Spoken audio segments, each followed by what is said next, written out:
कर्म चेतन बंधकारु कर्म के अवसान का, कह कर स्वरूप यथार्थ जग का जो किया उपकार है, उसके लिए जिन वाणी माँ को वंदना शत बार है, वंदना शत बार है, वंदना शत बार है।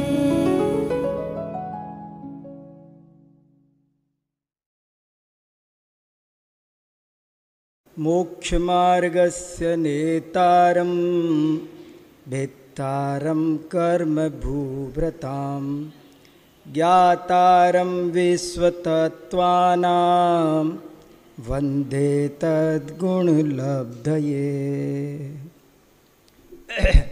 सभागार में विराजमान सभी साधु साध्वी वृंद, विद्वत गण और धर्मानुरागी श्रावक श्राविकाओं, हम सब जैन श्रमणों की योग साधना को समझने का प्रयास कर रहे हैं। हम सब जैन श्रमणों की योग साधना को समझने का प्रयास कर रहे हैं। जैन श्रमणों की योग साधना के प्रकरण में शास्त्रों में एक परिचय का बहुत महत्वपूर्ण और रोचक विषय आया है और बार बार आया है और बड़ी गहराई से आया है। तत्वार्थ सूत्र में और उसकी सभी सर्वार्थ सिद्धि राजवार्तिक श्लोक वार्तिक आदि टीकाओं में तो इसका विस्तार से वर्णन मिलता ही है, लेकिन पुराणों में भी जब जब मुनि दशा का वर्णन आता है तो 22 परिसरों का आचार्य बड़ा ही रुचि लेकर के विस्तार पूर्वक वर्णन करते हैं। महापुराण में भी मिलता है, पद्म पुराण में भी मिलता है, 63 सलाका पुरुष चरित्र में भी मिलता है, शास्त्र वार्ता समुच्चय में भी मिलता है, योग शास्त्र वृत्ति में भी मिलता है। इतना ही नहीं, हिंदी के भी कुछ बहुत अच्छे महाकाव्य आए हैं। जैसे एक विशेष उल्लेखनीय है भूदरदास जी का पार्श पुराण, उसमें जो 22 परिसरों का वर्णन आया है वो एकदम यूनिक है और वो बहुत विश्वविख्यात है। आपको जगह जगह तीर्थों पर लिखा हुआ मिलेगा। तो 22 परिसरों का बहुत वर्णन शास्त्रों में मिलता है। आज हम थोड़ी देर इसी विषय को समझने की कोशिश करेंगे कि ये क्या है। जैन श्रमणों को परिसय सहने की बात क्यों कही गई है, कैसे वो सहते हैं, क्या होता है परिसय, जरा हम इस पर थोड़ी देर चिंतन मनन मंथन करेंगे। यही मेरा विषय है। बंधुओं, परिसय शब्द का अर्थ बताया गया है परिसमन्तात् संयन्ते इति परिसहा। जो परि माने चारों ओर से खूब आए तो भी जिनको शांति पूर्वक सहा जाता है उनको परिसय कहते हैं। और परिसय सहने की जो प्रेरणा दी गई है उसके हजारों वाक्यों में से मैं एक वाक्य नमूने के तौर पर आपको बताना चाहता हूँ। मार्गाच्यवन निर्जरार्थम परिसोढ़व्या परिसहा। तत्वार्थ सूत्र का ये सूत्र है जिसमें बहुत जोर दे करके इस बात को कहा गया कि 9वें अध्याय का 8वां सूत्र है, मार्गाच्यवन निर्जरार्थम परिसोढ़व्या परिसहा। मोक्ष मार्ग से कभी भी हम च्युत ना हो इसके लिए और कर्मों की निर्जरा के लिए जैन श्रमण को परिसय सहना चाहिए, ऐसा शास्त्र का उपदेश है। शास्त्र की आज्ञा है कि जाओ परिसय सहन करो। जैन श्रमणों को परिसय सहन करने की इतनी ज़्यादा प्रेरणा दी गई है। कहने को तो ये कहा गया है कि वन और भवन, सुख और दुख सब बराबर है, लेकिन फिर भी ये जीव अनादिकाल से सुखों में रहता आया है, दुखों से डरता है, दूर भागता है, इसलिए जैनाचार्यों ने अब इसे थोड़े दिन के लिए जानबूझकर भी दुखों के पास जाने की प्रेरणा दी है। ये बहुत सोचने की बात है कि उसे जानबूझ करके भी दुखों की तरफ जाने की प्रेरणा दी है। इसे ये कहा है, अदुख भावितम ज्ञानम क्षीयते दुख सन्निधौ तस्मात् यथावलम योगी। जैसे भी बने वैसे यथाशक्ति दुखों के सहने का अभ्यास करो, क्योंकि नहीं सहन करोगे तो तुम कभी भी मोक्ष मार्ग से च्युत हो सकते हो। सोचना का विषय है, गंभीर चिंतन का विषय है। नई पीढ़ी तो बहुत ज़्यादा आर्ग्यूमेंट कर सकती है कि ये क्या मामला है, क्या कहा जा रहा है। एक व्यक्ति, समझ लीजिए मैं अपने कमरे में बैठकर पढ़ रहा हूँ, मैंने पंखा चला रखा है। अब मेरा एक मित्र आया, वो कह रहा है, अरे तुम ऐसे ही बैठे हो, एसी क्यों नहीं चला रखा? एसी लगा हुआ है, गर्मी पड़ रही है, तुम एसी क्यों नहीं चला रहे? मैंने कहा कि मेरा पंखे से काम चल रहा है, इसलिए मैंने एसी नहीं चलाया। एक मित्र कहता है कि एसी भी चलाओ, एक कह रहा है कि पंखा पर्याप्त है, और एक मित्र आ रहा है कि थोड़ा और अभ्यास बढ़ाओ। जैसे तुमने एसी से छूट मुक्ति पाली, अब ट्राई करो कि पंखे से भी मुक्ति पालो, तुम ट्राई करो। तो ये दुखों को सहने की प्रेरणा दी है, और वो उसी के लिए ये परिसय का एक बहुत ही इंटरेस्टिंग और इम्पॉर्टेंट टॉपिक जैन शास्त्रों में मिलता है। और ये परिसय कितने होते हैं? 22 परिसय गिनाए गए हैं। मैं थोड़ी देर में आपको उनके नाम भी बताता हूँ, उनका स्वरूप भी 5 मिनट में रखता हूँ, और फिर उनका इसके पीछे क्या स्पिरिचुअल आउटलुक होता है वो भी हमें देखना है। ये सारी बातें बहुत शॉर्ट में हमें देखनी है। असल में बात ये है कि श्रावक दशा में भी दर्शन और ज्ञान की आराधना तो की थी, मुनि तो विशेष रूप से चारित्र की आराधना के लिए बना गया है। और मुनि चारित्र की आराधना के लिए बना गया है, तो चारित्र की पहली शर्त है साम्य। चारितम खलु धम्मो, धम्मो जोसो समोत्तीर्णिदिठो। चारित्र का एक ही मीनिंग है कि जब समता भाव बढ़ने लगे उसका नाम है चारित्र। समता भाव, बस समता। इष्टोपदेश में तो बहुत अच्छा लिख दिया कि दुनिया में समझ लो 2 ही चीज है, एक समता और एक ममता। यदि ममता है तो संसार का कारण है, और समता है तो मोक्ष का कारण है। बध्यते मुच्यते जीवः सममो निर्ममः क्रमात् तस्मात् सर्व प्रयत्नेन निर्ममत्वम विचिन्तयेत्। इस तरह से इस समता भाव को जगाने के लिए 22 परिसय बताए गए। और एक और विशेष बात कही गई, परिसय कितने होते हैं, इस पर एक आचार्य ने बड़ी मौलिक बात कही है।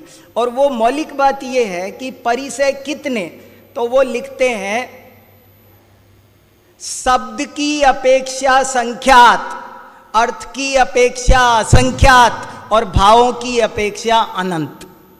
परिसय की संख्या 22 ही होती है, ऐसा आग्रह नहीं करना, ये तो समझाने के लिए कुछ संख्या बताई गई है। ये एक बहुत खास बात है। और एक बहुत नई बात आपको जो मैं अभी पढ़कर रिसर्च करते पढ़ते पढ़ते मुझे मिली है, वो ये मिली है, आपने बहुत जगह ये पढ़ा है, सुना है कि परिसय और उपसर्ग में क्या अंतर होता है।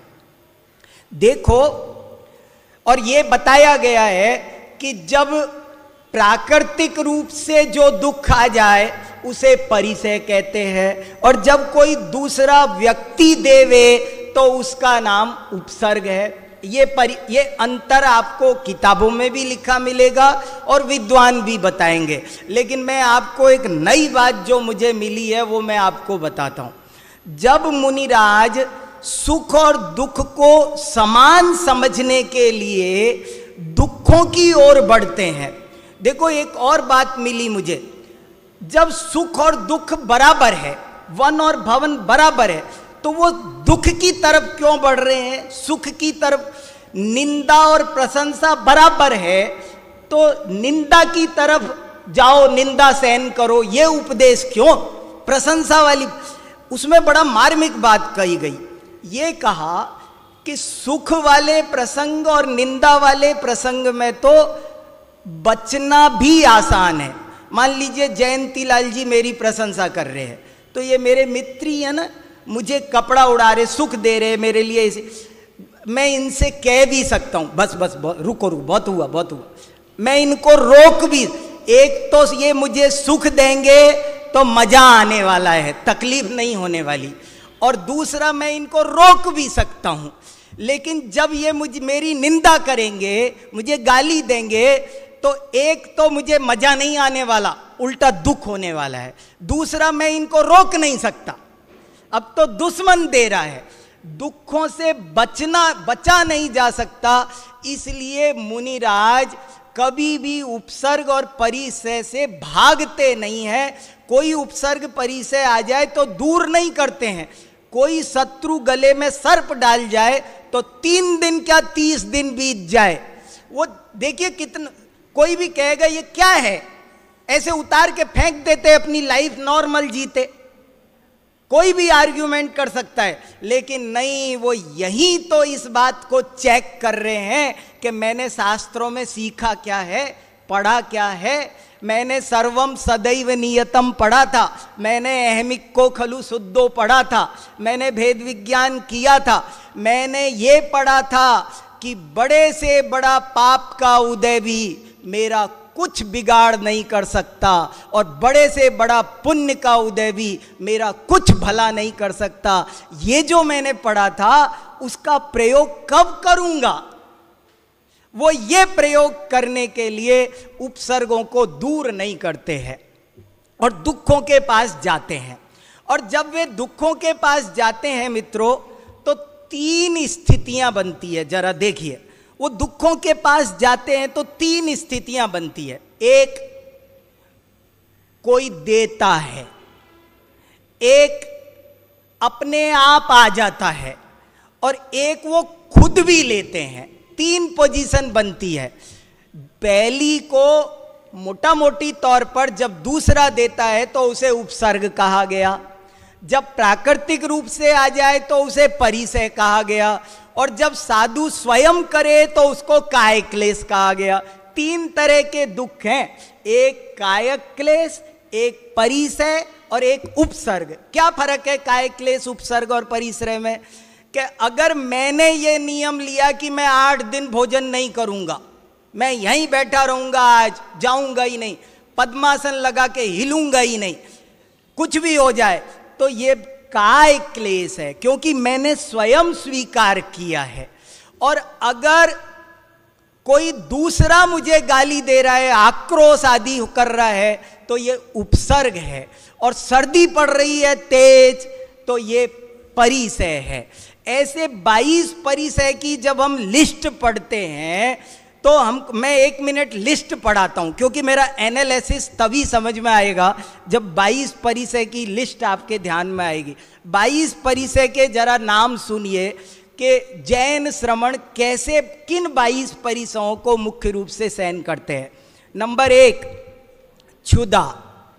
क्षुधा माने भूख, त्रसा प्यास, शीत सर्दी, उष्ण गर्मी, दंश मशक मक्खी मच्छर कीड़े मकोड़े, नग्नता या अचेल, अरति स्त्री, कोई स्त्री मुनिराज एकांत में ध्यान साधना कर रहे हो, कोई स्त्री आ जाए, गाए बजाए हाव भाव, तब भी वे अपने मन को विचलित नहीं होने देते। ये एक दूसरा चर्या, चर्या करते समय, बैठते समय, चर्या माने विहार करते समय, निसद्या माने बैठते समय, सैया माने आगमानुकूल ही शयन करेंगे, आगम का उल्लंघन करके कभी शयन नहीं करेंगे, ये सैया नाम का परिचय है।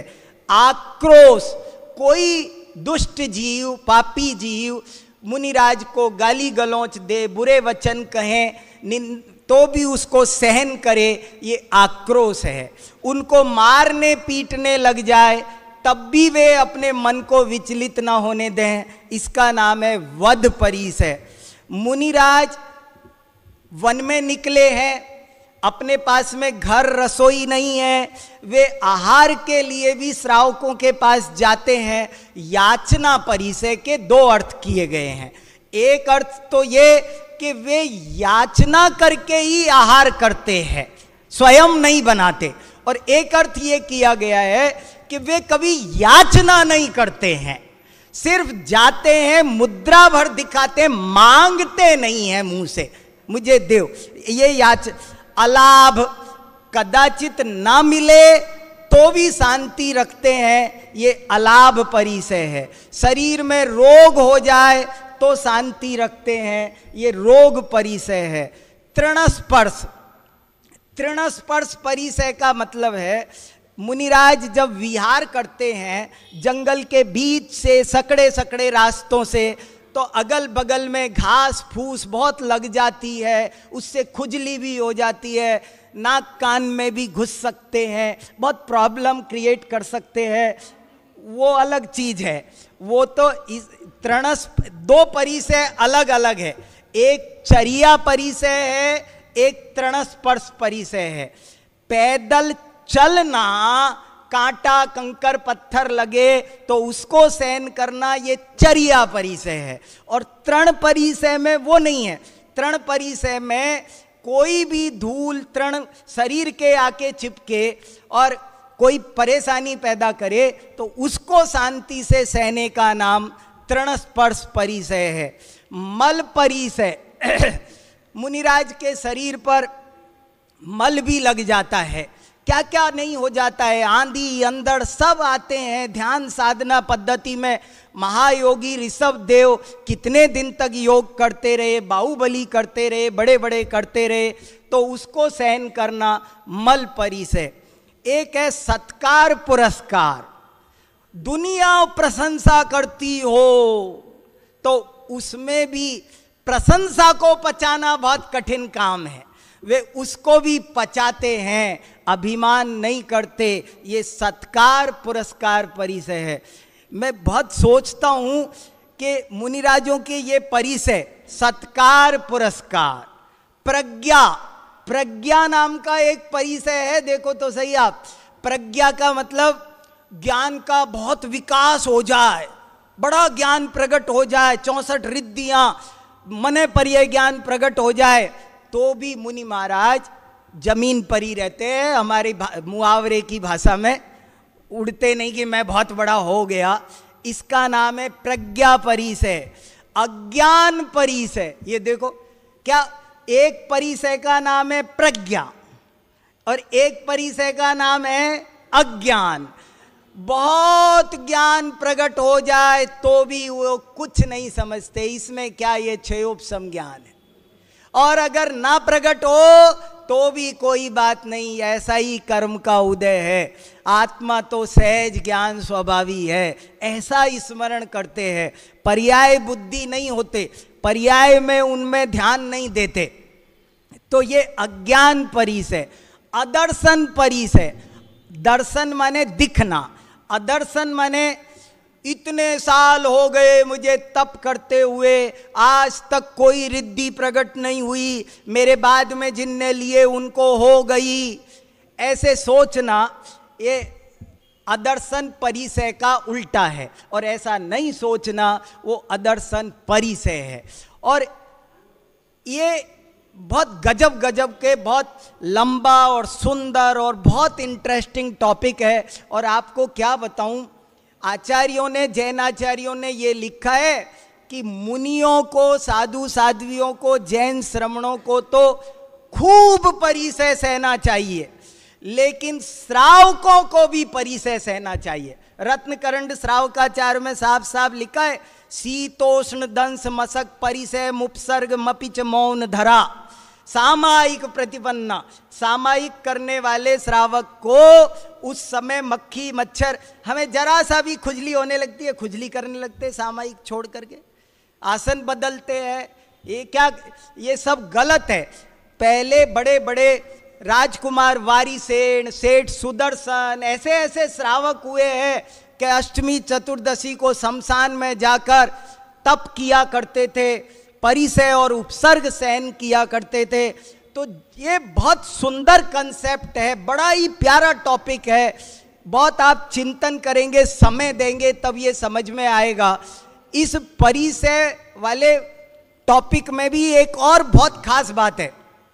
एक तो ये कि इसको परिसय जय कहा है, बहुत प्यारा शब्द लाए वो, परिसय जय। जय का मतलब है ये आपको हराने के लिए आए हैं। अगर आप दुखी हो गए तो आप हार गए, और आप दुखी नहीं हुए तो आप जीत गए। क्षुधा आएगी, अगर आप दुखी हो गए तो वो जीत गई, आप हार गए। और क्षुधा कितनी भी आए, आपने सोचा कि मैं तो ज्ञानामृत भोजन करने वाला चैतन्य आत्म तत्व शरीर से भिन्न हूँ, मैंने सुमेरु पर्वत जितना अन्न खाया पर आज तक ये भूख मिटी नहीं। इस भूख को मिटाने के लिए जो अपने ज्ञानानंद का भोजन करने लग जाए, उसका नाम है क्षुधा परिसय जय। ऐसे वर्णन आया है, बहुत अच्छा अच्छा। और ऐसी ऐसी बातें आई है। एक बहुत सुंदर बात ये आई है कि मुनिराज परिसयों को जीतते कैसे, परिसय जय कैसे होता है। तो नंबर एक, सबसे बढ़िया सुपरलेटिव डिग्री का परिसय जय तब है कि जब मुनिराज कोई भी परिसय आए तो कछुए की तरह अपने उपयोग को अपने अंदर में समेट ले, पता ही ना चले परिसय उपसर्ग आया।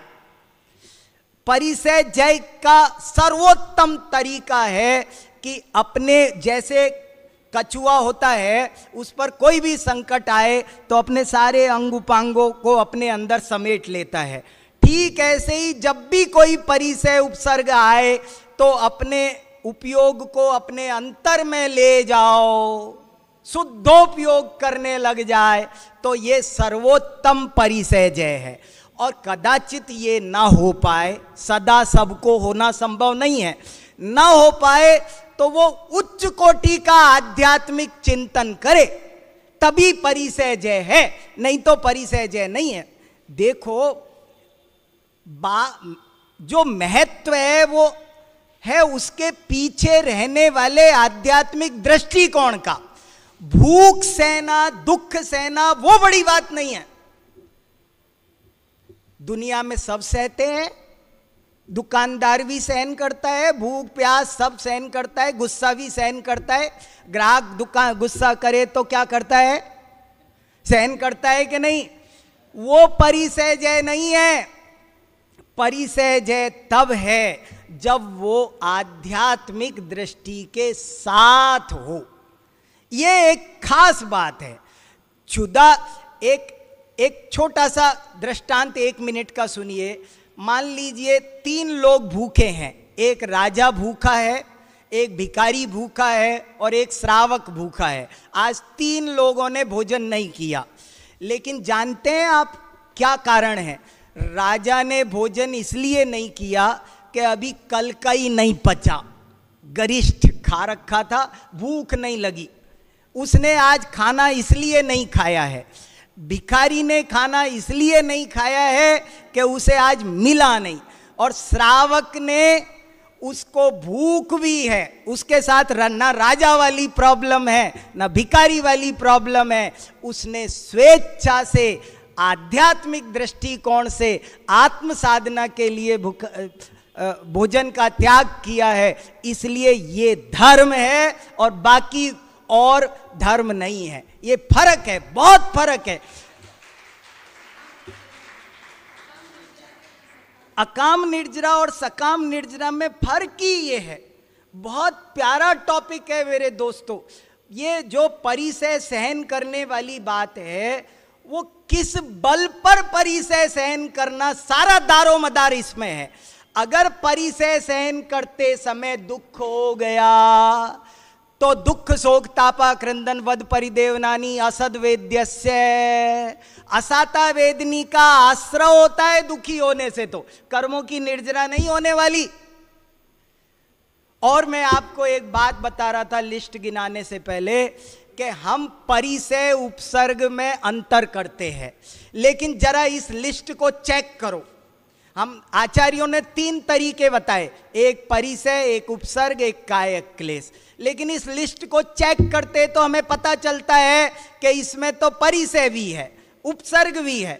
ये आक्रोश क्या है, वध क्या है, ये उपसर्ग है कि परिसय है?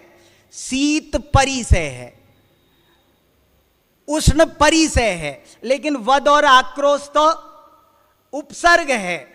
और ये निषद्या क्या है, लंबे लंबे आसन लगाना, ये क्या है? ये काय क्लेश है। तो कहने का मतलब ये है, बहुत अच्छी बात ये कही कि तीनों वास्तव में परिसय की कंसेप्ट में आ जाते हैं और परिसय में ही हैं। और बारीकी में जाकर देखा जाए, थोड़ा सा और, जरा सा और आपको बारीकी में ले चलता हूं। अगर और बारीकी में चलो तो 22 के 22 परिसय, उपसर्ग भी है, परिसय भी है, कायक क्लेश भी है। देखो क्षुधा, पहले परिसय का नाम है क्षुधा। अगर मैंने खुद 6 दिन का उपवास ले लिया है तो ये मैं जो क्षुधा सहन करूंगा ये कायक क्लेश है। और अगर भोजन मिल नहीं रहा है तो ये परिसय में आ जाएगा।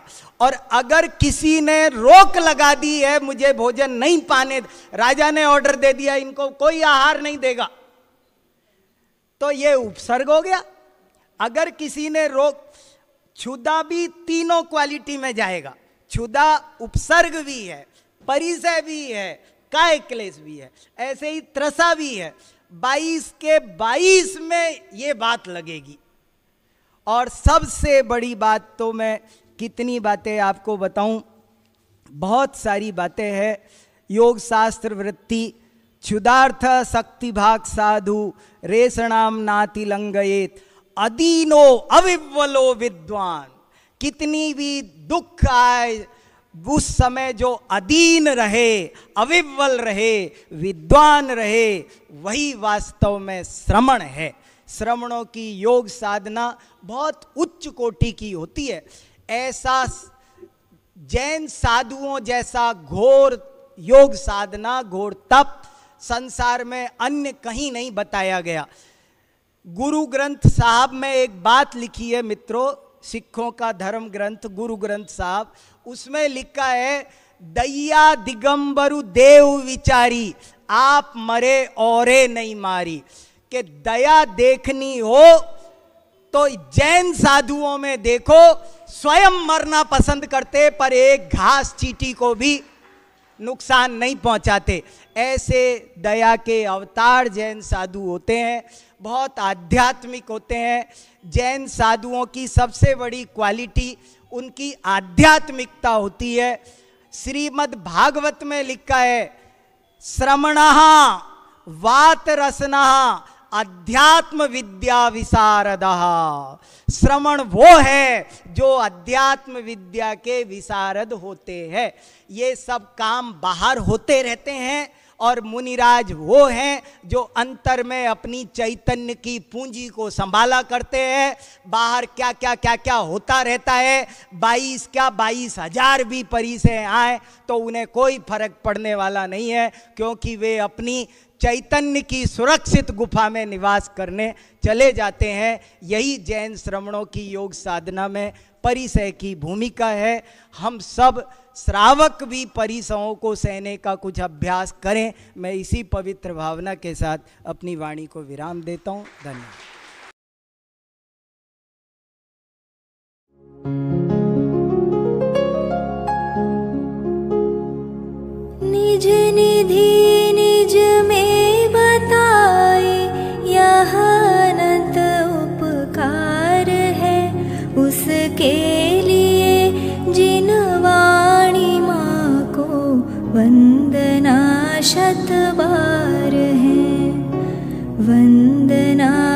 शत बार है, वंदना शत बार है।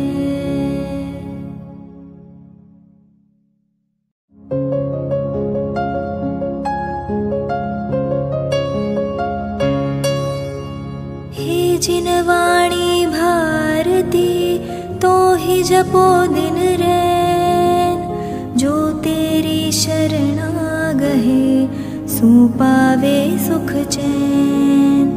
जावाणी के ज्ञान ते सूझे लोकालोक, सोवाणी मस्तक नवो सदा देत हो ढोक, सदा देत हो ढोक।